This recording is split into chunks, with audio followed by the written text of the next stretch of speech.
Oh, I feel like this is showing a lot of chest. Hold on a second. Let me just... Okay. Way better. Cool.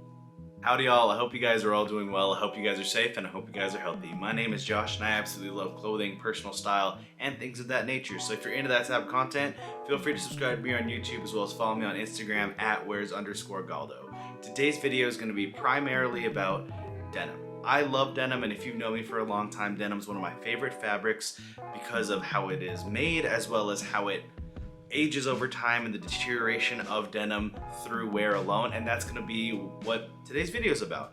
All about the distressing process of denim, and I'm going to give you guys a bunch of different terminology that you can use to describe different ways to distress denim. Before we get to specifically distressing and the ways that jeans change color, I want to start with how they usually start out. This is a pair of ground cover jeans, their first pair of jeans that they released, and this is a raw pair of jeans. Raw meaning completely unwashed, and the washing process and the deterioration process is completely up to you.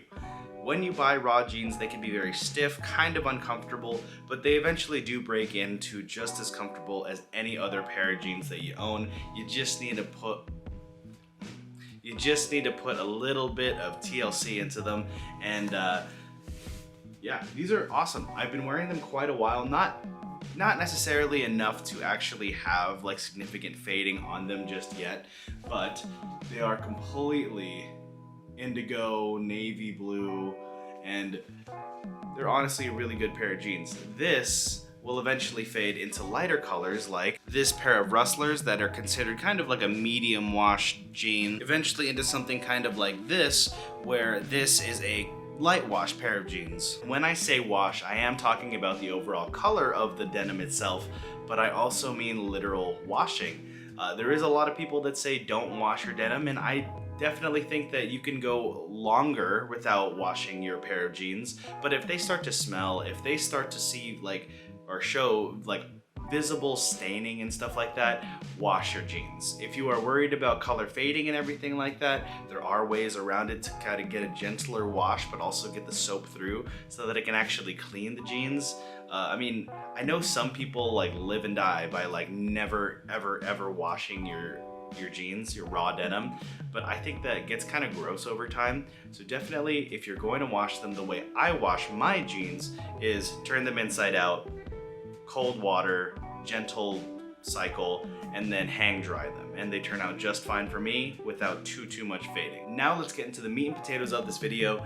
Distressing. Distressing happens naturally as you wear your jeans, and honestly I think they make a pair of jeans look even better once they look very lived in, very worn, and anywhere that the denim can fold, it will distress in some way. Distressing happens by means of friction as well as any other treatments or washing or anything. Your jeans will end up looking however you live in them, which is why I love denim so much. This pair right here is going to be a pair of APC jeans that I purchased from one of the Unsound Rag team.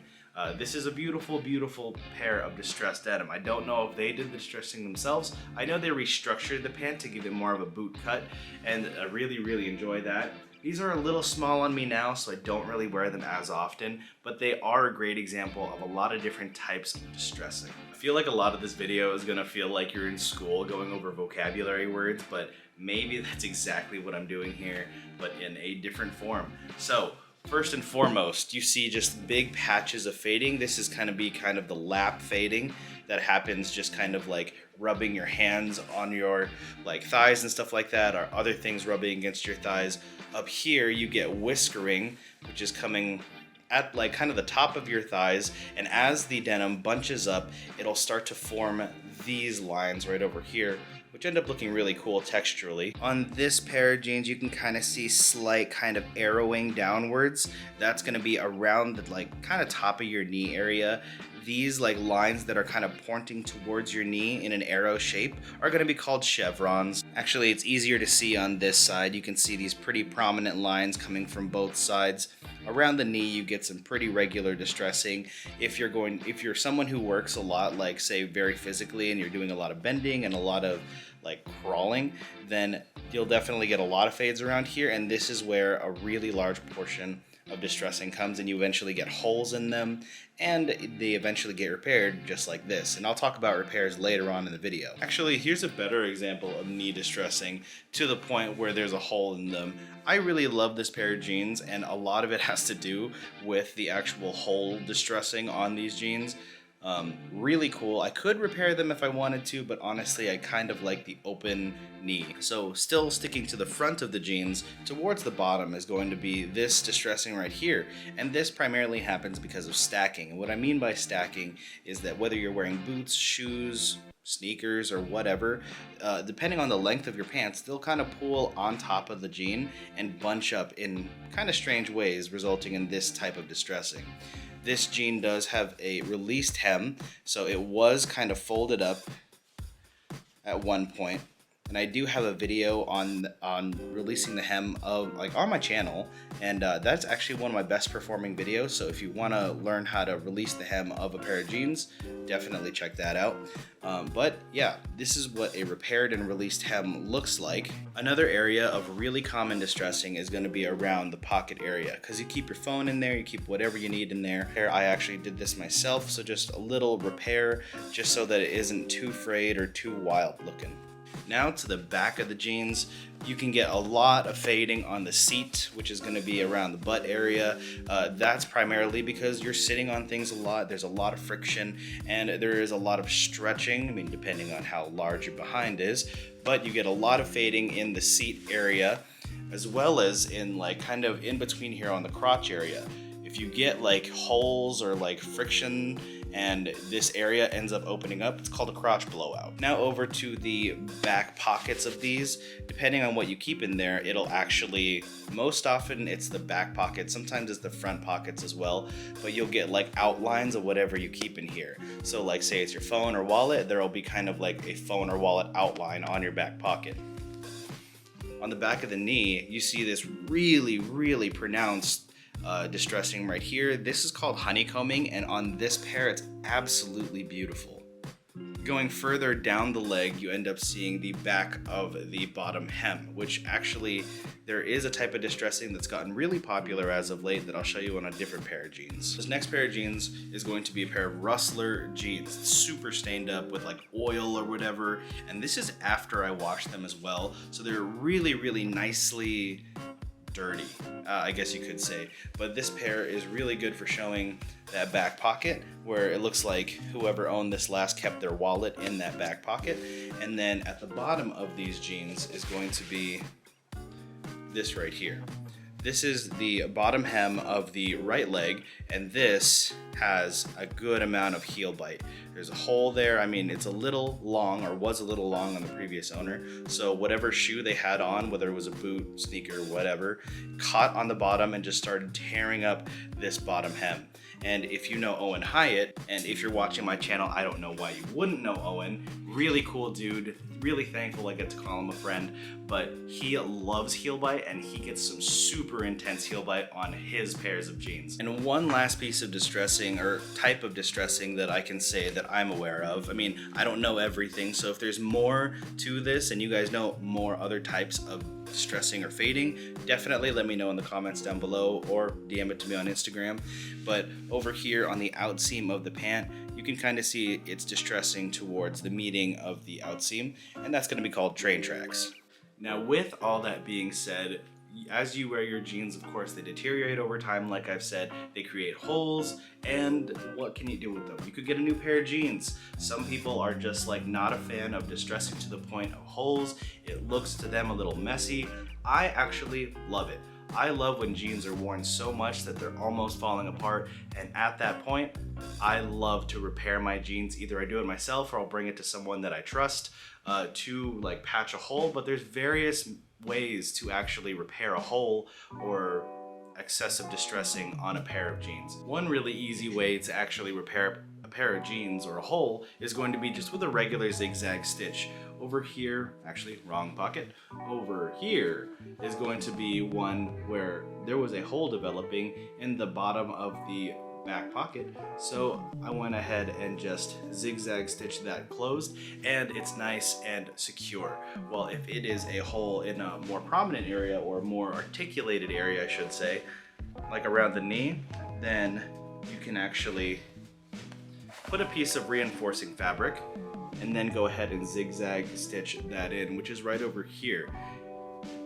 This darker blue area is going to be the reinforcing like patch, and then zigzag stitch up and down to hold that into place. Really common way to repair a pair of jeans, and I think it looks awesome if done right. But there is another very similar way that instead of putting that piece of fabric interiorly, you can do it exteriorly as well. So this is a pair of Gap United Arrows like Boro jeans.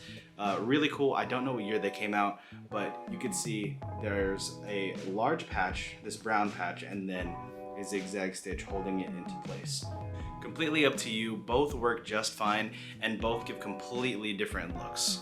Another method of repairing your jeans where there's distressing is going to be sashiko stitching. Sashiko stitching to me is absolutely amazing, looks so beautiful, and what you're doing is you're reinforcing that area with fabric, but utilizing the thread as its own grid pattern to create really cool, almost geometric shapes.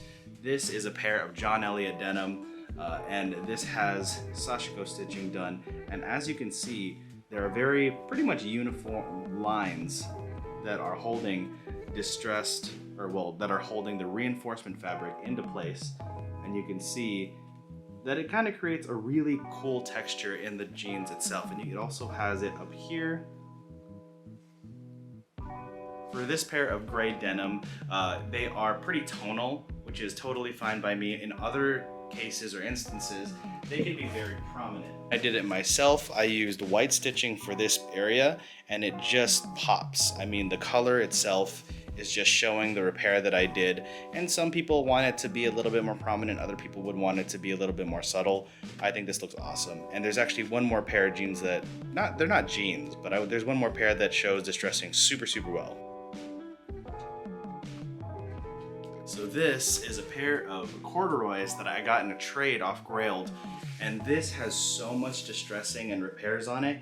It looks so beautiful. I would argue there's almost more distressing than there is regular pants, and it is just absolutely gorgeous. Obviously there's knee distressing over here, reinforcement with both zigzag stitches and sashiko stitching, which is awesome.